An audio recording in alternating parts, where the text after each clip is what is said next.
Hi, నేను doctor Ragini Jaatha fertility centre Gachibowli Hyderabad నుంచి మాట్లాడుతున్నాను. సో అడ్వాన్స్మెంట్ మనకి ఏ రకంగా ఉన్నాయి ఐవీఎఫ్లో అనేది కొద్ది వరకు తెలుసుకుందాం. సో అడ్వాన్స్మెంట్ ఇంకా ఎక్కడి వరకు ఎక్స్టెంట్ అయింది అంటే selection of eggs, selection of sperms అనేది మనము చాలా అడ్వాన్స్మెంట్ చాలా వచ్చాయన్నమాట. వీటిలో అడ్వాన్స్మెంట్ అయిన కొద్దికి మనము న్యాచురల్ సెలెక్షన్ ప్రాసెస్ అనేది దానికి టెక్నికల్గా చూస్ చేసే మెకానిజం అనమాట. సో ఈ advancement like microfluidics or chip or ఇవన్నిట్లో మనం sperm morphology or sperm motility అదంతకదే వెళ్ళేవి, అదంతకలే మైగ్రేట్ అయ్యేవి, ప్రొపగేట్ అయ్యేటి వాటిని మనం సెలెక్ట్ చేసుకొని వీటిని మనం ఎంబ్రియో అవ్వడానికి యూజ్ చేసేవన్నమాట. సో ఈ ప్రాసెస్లో యూజువల్గా ఏమవుతుంది అంటే ఫస్ట్ థింగ్ కౌంట్ అనేది at least more than 5 to 8 million ఉన్నట్లయితే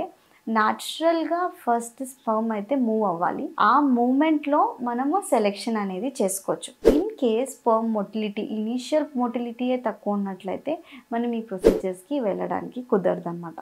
సో అడ్వాన్స్మెంట్ అన్ని మెకానిజం మనకి కొద్ది వరకు normal motility of the sperm use చేసుకొని బేస్ చేయడం జరుగుతుందన్నమాట. సో న్యాచురల్ సెలెక్షన్ స్పర్మ్ చేసుకున్నప్పుడు మనం embryo obtained capacity or number of embryos వచ్చేటివి కూడా చాలా హైగా ఉంటాయి అండ్ క్వాలిటీ వైజ్ కూడా చాలా బెటర్గా ఉంటుంది అన్నమాట. దీంట్లో ఏదైనా డౌట్స్ ఉన్నట్లయితే జాతాకు వచ్చి కనుక్కోండి. Thank you.